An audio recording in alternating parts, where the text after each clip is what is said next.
I'm delighted to be here. You know, usually to be an expert, you have to be from away. And I'm a New Hampshire native, so I don't know that I really qualify as being from away. And either that speaks to your judgment or mine. I'm not sure that you would actually have a local yokel come up and talk about one of these issues. But I'm pleased to be here in any case, and I'll be even more pleased if the remote works. There we go. I got it. Thanks. What I wanted to cover with you briefly on climate change is just a science update. I expect that many of you are pretty well aware already of what's going on in our atmosphere and its ramifications, but also look then at some economic impacts and what that means, including a few to the state itself, and then some also of what other states are doing and why. Yeah, I'm going to have to aim that at the screen, I guess. I have a pointer, a microphone, and a clicker. And some have called me challenged even with one of those things, let alone with two or three. That's all right. Thanks. I have a lot of animation with it that I use here, so I'll keep you'd have a sore thumb by the end of this, let me tell you. This is a graph over about the last 1,300,000 years. This graph isn't linear. This shows about the last 100 years, here a little more than that, then about 150,000. This is temperature. And obviously they didn't have thermometers back 1 million years ago. This is recovered through tree rings and ice cores and even geological. What you can see, though, is that our last 100 years or so have been pretty notable in their unusual character. And in fact, there's only been a couple of times when there's been a peak anywhere close to where we're at and where we're approaching. When you look at the last 400 or so thousand years, and they have CO2 concentrations, carbon dioxide, methane, which is a potent greenhouse gas, that's about 21 times what carbon dioxide can do in the atmosphere in terms of its greenhouse effect, heat capturing effect. And you see then on the bottom what's happened with temperature. There's a lot of unanimity among that. They track pretty well. This is what we've done with CO2. Up well above normal levels historically. This is what we've done with methane, well above normal levels. Now we're putting the pedal down on the metal relative to this tanker, and it hasn't really started yet. There's some inertia, but can anybody guess what's going on here next? Right? We're going to see temperature start to scale up as well. And this is the kind of thing we're looking at. This again is the last 150,000. We're right now here on temperature about 1 degree above where we've been historically, but we're looking at perhaps as high as 5 and 6 degrees centigrade, or about 12 degrees. What happens then with our levels of CO2 driving that is we're struggling to hold them in the 450, 500 area. There's already, they last 100 years in the atmosphere, so we're already committed to a fair amount of climate change.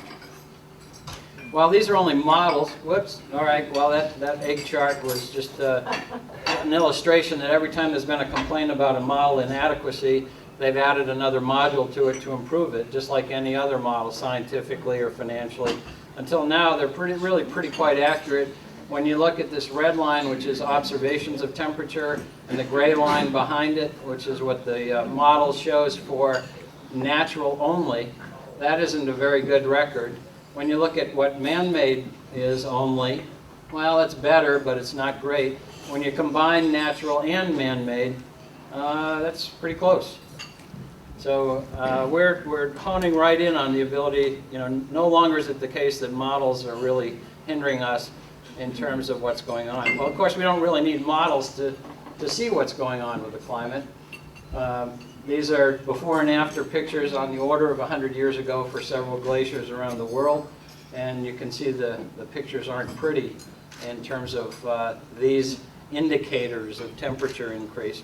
And in fact, the scientists in Glacier National Park say that they expect in the next 25 years for all of the glaciers, even the high country ones, in Glacier National Park to be gone. You all know about the snows at Kilimanjaro and how they're leaving as well. So if you want to get to Kilimanjaro and scale it with snow on it, you better do it in the next few years, next decade or so. We're seeing it in Greenland as well. The largest mass of ice in the world is a couple miles thick, and these red dots are where there's been a new record of summer melt up there. And this is the mass of the Greenland ice cap. Over time, you can see it's declining. It varies with summer and winter, as you'd expect, but overall, it's on the decline.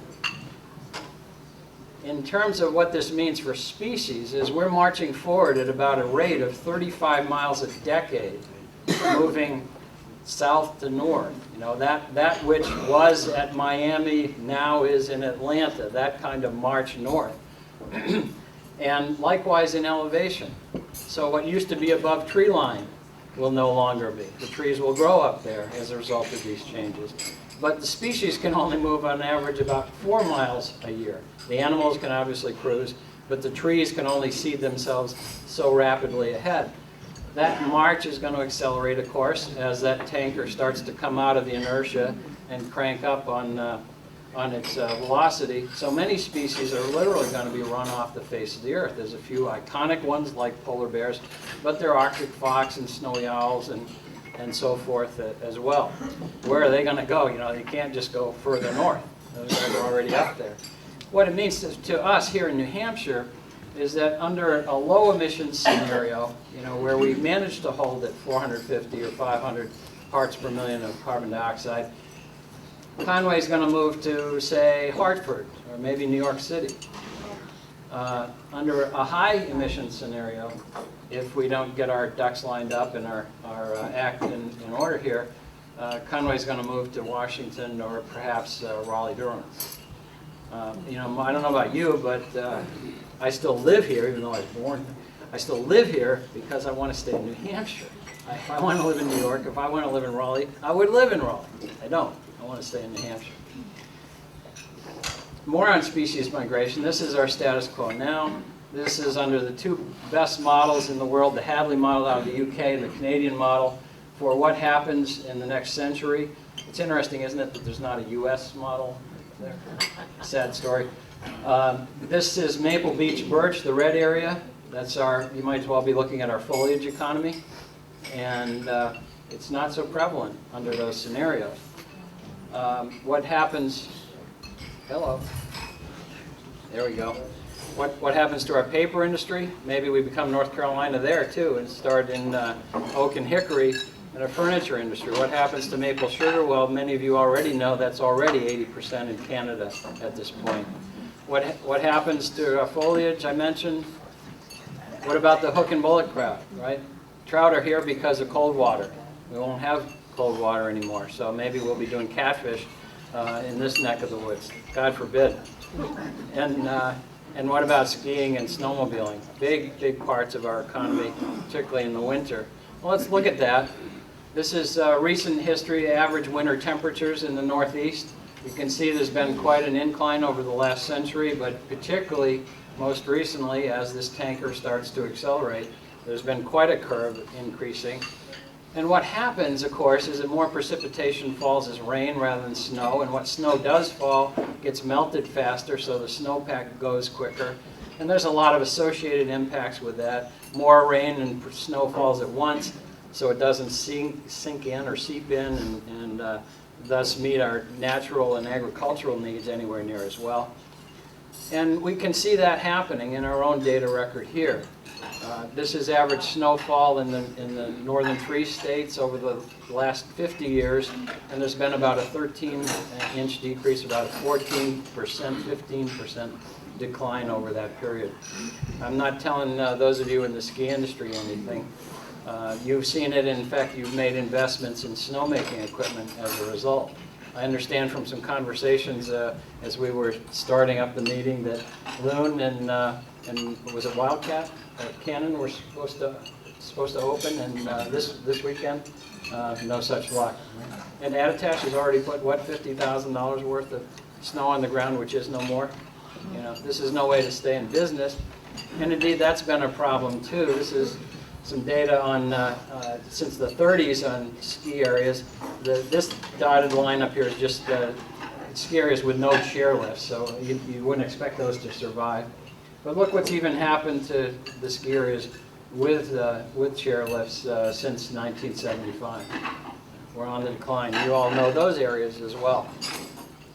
Well, when you look at the economics of it, our recreation visitor spending in the winter, which, by the way, winter visitors spend about 20% more than summer visitors. So this is an important component, not just to our state's economy, but to the rooms and meals tax. And in the winter, 63% of those visitors are in the south, and 37% are in the northern four counties. But when you look at outdoor recreation, you guys got it all over the southern sixth. Fully 78% of outdoor recreation happens in the four northern counties. Unfortunately, what happens statewide, this should actually be a statewide arrow, is that in a bad winter like we can expect in the future, like 2006 represents, there's a 11 to 14% swing in state economic revenue and winter outdoor recreation. And what that translates to, unfortunately, is that statewide, there's 33% fewer skiers, 30% fewer snowmobilers, and that swing in the northern four counties is 6,000 jobs, 4% of your workforce. So anybody worried about global warming? Everybody's worried about global warming. So it's going to cost a lot if we don't act. A recent study done by some Tufts economists said that limiting CO2 to 2 degrees, that's about the 450, 500 level of carbon dioxide, amounts to 2 degrees, could avoid 12 trillion by the end of the century at a cost of only about 3 trillion. An even more comprehensive study you probably heard news of was done by Nicholas Stern, a former World Bank economist for Tony Blair, Prime Minister of UK. And what he found was that the cost to act ranges some, but it's around a % of global domestic product. But the cost of not acting would be at least 5%, and depending on what kind of feedback loops kick in, what kind of acceleration there is, when the snow melts, the earth warms more. That's a feedback loop, and then it warms more, so it melts more snow. You know, that kind of stuff scientists are only starting to get their arms around, and the scientists are scared. Under those kind of conditions, it could be 20%. Imagine 20% of our economy in the state wiped out. Not a pretty picture, and worth spending 1% on, certainly. What will it cost then if we do act? Well, here's where things get pretty interesting. This is energy flows for electricity in the country. These are inputs, and we waste most of it as heat instead of coming out as power. In fact, we waste more energy in a year than Japan uses. Our electric power system has declined or stayed level at about 1/3 efficient. You can see 2/3, 1/3 since 1910. That's when they stopped using the heat. We could use a little of that heat if we had distributed generation rather than centralized. Well, some states are figuring that out. California has stayed just about level in its energy consumption per capita for the last 25 years, while the U.S. has gone up. And California looked back at that and figured out that every man, woman, and child in the state has saved $1,000 as a result, that their economy's $56 billion better as a result, or would have been 3% smaller had they not undertaken this efficiency, saved the money, reinvested the money at home. And that, by the way, their air quality is 50% better as well. Co-benefit, they call that. Some folks in the UK have done a report called Carbon Down, Profits Up. A list of companies. They did the same thing for cities. You can't read that, but just for examples, DuPont's cut almost 70% of its greenhouse gas emissions in the last decade and a half, and saved $2 billion in the process. IBM looks for 4% per year increase, and they're getting 6% in terms of energy efficiency. That saved them energy plant investments of nearly $1 billion a year and reduced to 65%. BP started out and they wanted to do 10% by 2010.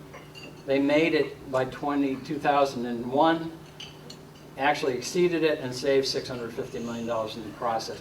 It goes down the list. Cities too. New York right now has installed LED traffic lights. You don't have to change them as often, so you don't have the labor costs. They're more energy efficient, so you don't pay such an electric bill. They're saving $7 million a year, which can go to other valued priorities in the city instead of electricity costs. The point is, although you've all been marketed to pretty well about how much it's going to cost to act on climate change, We sort of have thrown down the gauntlet to say, show me anybody who has lost money acting on climate change. It's not there. It's not there. These guys are saving money. Another example isn't just how much energy used, but what kind. On renewable energy, this is out of the German electricity market.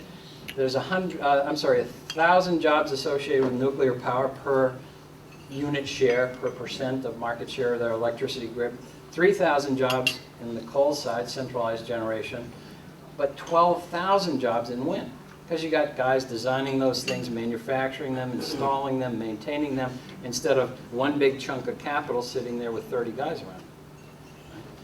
So if you want jobs, go renewable power. What it's leading to then is maybe the bolder proposition we ought to be considering is climate change as an economic development strategy. Well, we wouldn't be the first folks to have thought of this. This is a picture, these little dots represent fuel cell manufacturers of varying sizes. Well, Connecticut's obviously figured out what it wants to do with its life, right? It wants to be the fuel cell capital of the world, has created policies that encourage fuel cell manufacturers, and this graph is top-heavy to the right because of that. We can do that kind of thing too. Other states are figuring it out. I just finished some work in Arizona with a comprehensive stakeholder-based climate action planning process. These guys are going to reduce their emissions between now and 2020, if they go ahead and implement this plan, by about 500 million tons. And in the process, it's going to cost them an overall net economic savings of $5.5 billion. They'll have to put up with, of course, adding 250,000 jobs if they do that, but they can probably handle that. How do they do this? 49 options overall, 45 of those were unanimous. It's not like a big contentious thing when you sit down and think about it. I mentioned the savings, and the way they do it isn't very rocket science either. Clean cars, appliance efficiency standards, distributed generation, combined heat and power, demand-side management, new building codes, renewable power. It's not rocket science. Increased forestation, saving carbon on the land, in soil or in plants is as equally good strategy as is reducing it from energy. And Arizona isn't the only state that's figured this out. We're just completing a plan in New Mexico as well. We have one underway in Montana. Illinois just started one. We're working in North Carolina and Vermont. Talking to several other states, work underway in Pennsylvania. South Carolina, Governor Mark Sanford is the next thing to a libertarian. He's not even a Republican, he's nearly a libertarian. He's going to announce something pretty quick. And there's an effort underway in Colorado as well. And we're talking to lots of other states. I just flew back last night after meeting with the Senate President in Nevada. These guys want to go. And why are they doing it? Why are states acting? Well, out of past lead by example successes, every major environmental initiative, and I think it extends beyond environment to things like welfare and healthcare as well, has been led by the states. We passed an acid rain bill in '85. Federally, it wasn't until 5 years later. We, New Hampshire, did. Likewise with mercury, likewise with clean power. But more importantly, we want to influence these states who have figured out that there's going to be some kind of federal climate policy, and they don't want to be on the short end of that stick. As a guy told me recently, he said, if you're not at the table, you're on the menu. States don't want to be on the menu. And they want to get the competitive advantage, the rewards of being the early birds here. Wayne Gretzky put that best, I think. Skate to where the puck is going to be.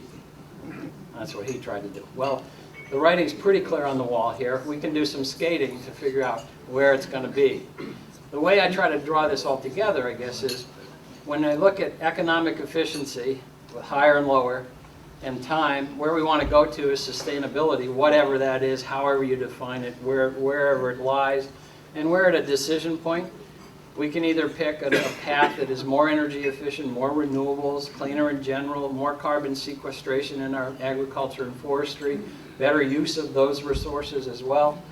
Where they're making plastics now out of cellulosic products, not just petroleum products, that kind of thing. Or we can continue our energy-intensive path that we've kept ourselves pretty strictly wedded to. But ultimately, you all know, this is the Mount Washington Valley Economic Council. You all know that the economically efficient win out in the end. You have to head north. So you've got to turn that curve eventually one way or another, and that's the competitive advantage that we will have lost to delay. No excuse for it. Policy matters when we're doing this. Here's just a sterling example for you. This is refrigerators. 1947. They grew in size, that's the purple line, over that period. And naturally, they grew in energy consumption over that period. Well, at that point, Californians, I think, said, wait a minute, we can't tolerate this. We're just going to have to continue to build more power plants. Let's introduce some standards. This is a saying I developed. When you ask an engineer to do something, you get nothing but problems. When you tell an engineer to do something, you get nothing but solutions. Right? California told them we're going to have better refrigerators. This is the refrigerators now. They didn't shrink. This is its energy consumption. It's been amazing, since echoed by federal standards. Oh, but the price must have shot through the damn roof, right? Nope. There's the price curve, the green one. We can do this. This isn't rocket science. It's just imagination and application. It's not rocket science at all. What can we do then? Well, there's no magic bullets here. It's just the usual stuff. Think globally, act, they say locally. I would say even act personally. You know, in your own lifestyle choices, compact fluorescents in your house, in your hybrid vehicles, whatever, anything you can there. Advise your state and federal representatives that you'd like something done on these fronts, like you would with anything else. You can help with the Carbon Coalition's town meeting campaign. Jack called them, and that's why I'm here, just to help them out when I can. But in front of the town meetings this year is going to be petitions about acting on climate. And this isn't a new thing. We did this with acid rain. Then Bush 41 came to town and said, yeah, that makes sense. And the Clean Air Act amendments of 1990 are history because of that. So this is New Hampshire deja vu right here. You can also urge the state to undertake policy changes, like that refrigerator example, starting with a comprehensive climate action plan. You might have noticed on that map there was a white spot in the northeast. Yeah. Let's most of all not forget why we're doing this. You know, there's a lot of economic savings, but there's something more important than that by a long stretch. Thanks very much. Jack, if we have time, I'm glad to answer any questions, or try to at least, but that's my story and I'm sticking to it. What's the climate nationally with regard to this subject? I mean, this isn't brand new. We've heard about this for years. Where are we nationally on this issue? Thanks. I didn't ask the gentleman to offer that question, although it's such a great question and such a softball that you'd almost think I did. Another soundbite that I've coined, it was brought to me about a torturous reasoning about why all the technology companies, why all the energy efficiency companies that are going to do real well under climate scenarios, under climate change action scenarios, aren't going to Washington and saying it's okay. You know, why don't the good guys go and say, let's get going? And the reason, of course, is it's not their job. It's their job to take their technologies and their innovations and go to market and secure competitive advantage and make a buck. Right? So that led me to think, okay, if winners go to market, okay, right, then losers go to Washington. And that's what we've seen. And so where we are status quo-wise as a nation is reflected in what's in Washington. And this isn't an administration thing. This is perpetual. The interests down there go, and you make a few campaign contributions, and you gain a little loyalty, and nothing happens to you as a result, even if it should. Right? There's 100,000 coal miners in the country. There's about 200,000 renewable energy jobs, and enough savings that I showed you to park the 100,000 coal miners on their porches and pay them pensions. And what are we doing? Because Washington has an effective coal mining lobby, they're not on their porches. So we have the technologies. Nobody can beat us, although they're working at it hard. You know, we've already ceded 80% of the market share of wind power, which we used to own, to Denmark and Finland. Our guys can do it, but there's gridlock in Washington over this issue. And so it won't happen at Washington's level. I think even now, I think it'll have to start with critical mass in the states and then build to where it's a no-brainer, when states aren't losing money, when states are making money. And then people are going to say, oh yeah, okay, well, I guess me too. And that's where it'll be federally. Counselor. Dan, you worked for us in the state government many years, you were division director. Can we on the executive branch, governor and council, initiate any action through executive order, contracts that come through to start down this road and perhaps change New Hampshire into a different color than white? Or does it require something in the lawmaking branch? Counselor, that's another great question, and I didn't even see that one either. Due to New Hampshire's unique form of government with the Executive Council, there are a lot of ways that Council Burton and others can perhaps even make more of our ground steps forward than in the average state. Because the first thing we should do is put our heads down with a bunch of stakeholders in the state, not just the usual power companies and enviros, but the healthcare people, the education people, the manufacturing people, the transportation people, all of the above. Get them all in a room. What I say is you lock them in a room for a year without letting them eat or go to the bathroom, and guess what? They come out with 45 out of 49 unanimous. Right? New Mexico did the same thing.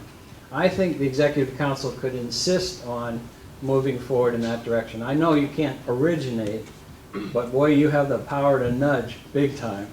And to say, before everything that comes to you on the agenda, what are the energy ramifications of this, and is those energy dollars staying at home, or are they going away? What is the future plan for consumption? Why couldn't we have a situation where the energy savings that accrue as a result of a step get reinvested in the department where they're being saved, so that the poor guy who improves his actual energy performance then doesn't lose his budget? And there's a lot of mixed messages like that, the owner versus the renter kind of thing. And Councilor, I'd be pleased to sit down with you on those kinds of fronts. Probably too long a discussion for now, but very many opportunities. Now, at the same time, there are a number of administrative actions that could be taken, so the executive branch doesn't get off the hook here at all, and the agencies. And then there are some things that are going to require statutory changes as well. I mean, one of the most notable that New Hampshire, I think, has been held up with for a long time is the fact that our gas tax doesn't go for transportation. It goes for roads, period. Right? It's not transportation, it's not mobility, it's highways. That's a constitutional provision. So it's not going to be something that even folks like Councilor Burton can deal with, or even legislators like Representative Bucco are going to be able to deal with. It's going to take all of us to do that kind of thing. But there are a lot of legislative efforts as well. California Clean Cars is a good example, where those technological improvements yield more money in the pocket of the driver. Why are we not protecting New Hampshire consumers like that? Lots of things we can do. Yes, sir? What's the role of impact of fossil fuels on global warming? Well, they're pretty much where global warming comes from. I was saying earlier at our table, historically, geologically, millions of years ago, the last time, by the way, we were at 3 degrees higher than we are now was 3 million years ago, and there was 75 feet of water above our heads. Well, maybe not above our heads here, but there would be at Portsmouth. And of course, plant life evolved. It sucked the carbon out of the high carbon, hot atmosphere like Mars, emitted oxygen, so it made it safe for multicellular life to exist, like us. And it was all sequestered into the earth as coal and oil. So what do? We dig it up and put it back in the atmosphere. How much sense does this make? But that's what we're doing. And those fossil fuels, which were sequestered there geologically, some would say by divine providence, are now what we're undoing. What we need to do is use current solar income. When you think about it, coal and oil came from solar to build those plants, and then they were sequestered. Well, let's use current solar income, not archived solar income. So that's solar PV, photovoltaic, yes, but it's also our trees, our renewable resources here. It's using energy more effectively. It's all the above, and it's even adapting. You know, there's no single bullet at this point. We can't shut off fossil fuels. We just need to use them more efficiently until we develop the technologies that get us there. But in the meantime, let's also understand that technologies don't develop for the fun of it. They develop to meet a market need. They develop to meet a purpose. We haven't said our purpose is addressing climate change. When we do that, then we'll see the technologies come out like IBM, like BP, like DuPont, like Alcan, like Alcoa, et cetera. Hope that helps. Yes, sir. I've always heard that threatened with a new alternative energy source that would become successful, like big oil and OPEC, would try to economically undercut that source by just dropping their prices to basically put them out of business. Do you have any thoughts on that? Yeah, I think there's some record that points in that direction. It's not so much that there's an individual technology and OPEC tries to tank the technology. What they do, however, is watch for things like congressional initiatives to fund more tax incentives like production tax credits for renewable power. And once that stuff starts to kick in, then they say, maybe we'll ease off on the constraints so there's a little more oil, so the price comes down so there's less reason to do renewables. And there is some record of that occurring. Yeah. I heard on public radio today that they were going to step up emissions requirements on automobiles manufactured after 2002 in the state of New Hampshire. Did you hear that? Yes. And I wondered, what good does that do?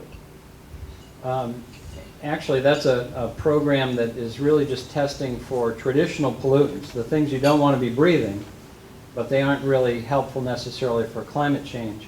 Although, you know, to the extent your car is running less well rather than better, that'll help some. And the federal government, under the 1990 Clean Air Act, had these requirements on vehicles. New Hampshire, you know, has resisted those, and with some merit. You know, if we're getting cleaner cars and they have computers on them that we can tap, do we have to get those machines where you plug in the tailpipe? So it's not entirely bad that we resist it. But this program that's now taking effect is effectively to check and make sure that your vehicles aren't emitting more than they need to of unhealthful pollutants, but it's not really a climate change effort. An interesting provision of the Federal Clean Air Act is that the states can only adopt the federal Clean Car Program or the California Clean Car Program. We can't invent our own. So when you hear about California cars, it's not because they have anything on us particularly except a foothold in federal law.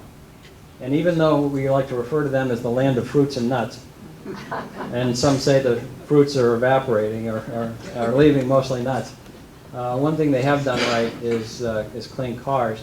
And all of the states in this area, 11 other states besides California, have adopted those provisions. So we're getting those cars anyway, because dealers don't want to trade. You know, what we're not getting is credit for them. Let's adopt that program. That's a no-brainer. Thank you very much. Thanks.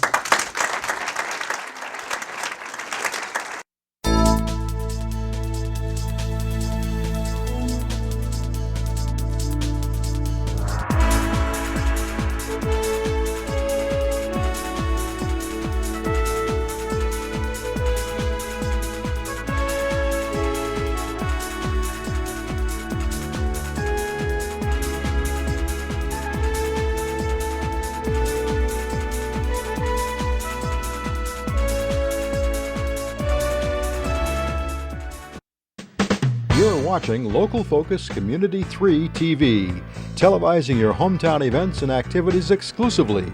This is your local source with focus on our community.